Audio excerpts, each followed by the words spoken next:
Kolkata high court থেকে সাময়িক স্বস্তি পেলেন অভিষেক বন্দ্যোপাধ্যায়। বিচারপতি কৌশিক চন্দ্র সিআইডির নোটিশের প্রেক্ষিতে তাকে রক্ষাকবচ প্রদান করলেন। আগামী ৩ সপ্তাহ এই অন্তর্বর্তীকালীন রক্ষাকবচ বজায় থাকবে, এমনটাই নির্দেশ বিচারপতি কৌশিক চন্দ্রের। তবে আজ বৃহস্পতিবার বেলা ৪টের সময় দিল্লি থেকে ফেরার পর সন্ধে ৬টার মধ্যেই ভবানী ভবনে হাজিরা দিতে হবে অভিষেক বন্দ্যোপাধ্যায়কে। তদন্তে সব রকমের সহযোগিতা করতে হবে। মূলত বিধানসভার সইকাণ্ড মামলায় সিআইডির তরফ থেকে নোটিশ জারি করা হয়েছিল অভিষেক বন্দ্যোপাধ্যায়কে।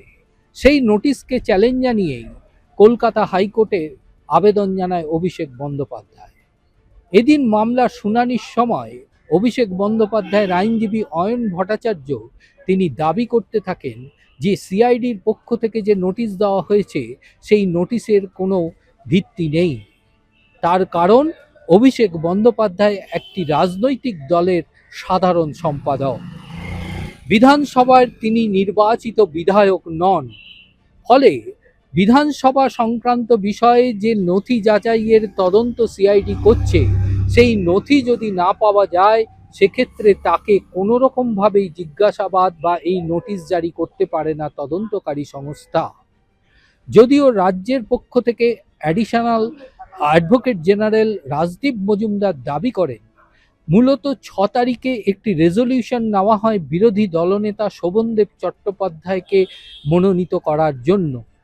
কিন্তু বিধায়কদের থেকে যে অভিযোগ এসেছে তাতে পরিষ্কারভাবে বলা হয়েছে যে ৬ তারিখে কোনো রেজলিউশনই বা বৈঠকই হয়নি এই বিষয়ে সিদ্ধান্ত গ্রহণের বিষয়। কিন্তু ১৮ তারিখে ৬ তারিখের রেজলিউশনের বিষয়ে স্বাক্ষর করতে বলা হয় বিধায়কদের। তার মধ্যে বেশ কয়েকজন বিধায়ক উপস্থিত ছিলেন না, তাদের সইও জাল করা হয়। এই ধরনের অভিযোগ পাবার পর অধ্যক্ষের পক্ষ থেকে প্রিন্সিপাল সেক্রেটারির পক্ষ থেকে একটি অভিযোগ দায়ের করা হয়, যে অভিযোগের ভিত্তিতেই তদন্ত করছে সিআইডি। ইতিমধ্যে সিআইডি তৃণমূল কংগ্রেসের পার্টি অফিসে তল্লাশি চালিয়েছে, কিন্তু রেজলিউশনের অরিজিনাল কপি তারা পায়নি। অভিষেক বন্দ্যোপাধ্যায়ও তাদের কাছে দাবি করেছেন যে কোনো রেজলিউশনের অরিজিনাল কপি নেই। কিন্তু বিধানসভার অধ্যক্ষকে দেওয়া চিঠিটিতে স্বাক্ষর রয়েছে সাধারণ সম্পাদক হিসাবে অভিষেক বন্দ্যোপাধ্যায়। তাহলে কি করে অরিজিনাল রেজলিউশনের কপি ছাড়া আইনসভার অধ্যক্ষকে তিনি চিঠি দিয়ে জানালেন বিরোধী দলনেতা হিসাবে শোভনদেব চট্টোপাধ্যায়ের নাম? তাই তদন্তের খাতিরে রেজলিউশনের অরিজিনাল কপিটি পাওয়া তদন্তকারী সংস্থার কাছে আবশ্যক বলে দাবি করেন রাজ্যের assistant advocate general Rajdeep Majumdar. তাই তিনি দাবি করেছেন, তাই অভিষেক বন্দ্যোপাধ্যায়কে হেফাজতে নিয়ে জিজ্ঞাসাবাদের প্রয়োজন। তার কারণ এই তদন্তে প্রকৃত চিত্র উঠে আসা দরকার। যদিও বিচারপতি কৌশিক চন্দ্র বলেছেন যে অভিযোগ যথেষ্ট গুরুত্বপূর্ণ, কারণ রাজদীপ মজুমদার আরও দাবি করেছেন যে রাজ্যের আইনসভাকে মিথ্যা তথ্য দিয়ে বিভ্রান্ত করেছে, যা ফৌজদারি আইনের শামিল। বিচারপতি এই অভিযোগের গুরুত্বের কথা স্বীকার করেছেন, তবে তিনি মনে করেছেন যে এই মামলায় ইতিমধ্যে হেফাজতে নিয়ে জিজ্ঞাসাবাদের কোনো প্রয়োজন আছে বলে আদালত মনে করছে না।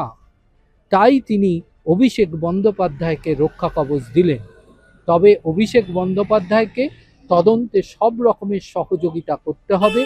শুধু তাই নয়, তার পর্যবেক্ষণে তিনি পরিষ্কার উল্লেখ করেছেন তদন্তকারী সংস্থা সিআইডি তদন্তের স্বার্থে আইনগত দিক থেকে সব রকমের সিজার অ্যান্ড সার্চ করতে পারবে এবং তাকে জিজ্ঞাসাবাদ করতে পারবে। তাই বিচারপতি নির্দেশ দিয়েছেন বৃহস্পতিবার সন্ধ্যে ৬টার মধ্যেই অভিষেক বন্দ্যোপাধ্যায়কে ভবানী ভবনে হাজিরা দিতে হবে এবং তদন্তের সম্মুখীন হতে হবে। যদিও একমত পোষণ করেন অভিষেক বন্দ্যোপাধ্যায়ের আইনজীবী, তার এই হাজিরার বিষয়টি কনফার্ম হওয়ার পরই বিচারপতি কৌশিক চন্দ্র তাকে রক্ষা কবচ প্রদান করেন। মামলার শুনানি হবে আগামী ২ সপ্তাহ পর। তবে তার রক্ষা কবচের মেয়াদ রেখেছেন আগামী ৩ সপ্তাহ পর্যন্ত। কলকাতা হাইকোর্ট থেকে ক্যামেরায় অরিন্দম ভদ্রের সঙ্গে পীযূষ কান্তি নাগ, কলকাতা টিভি।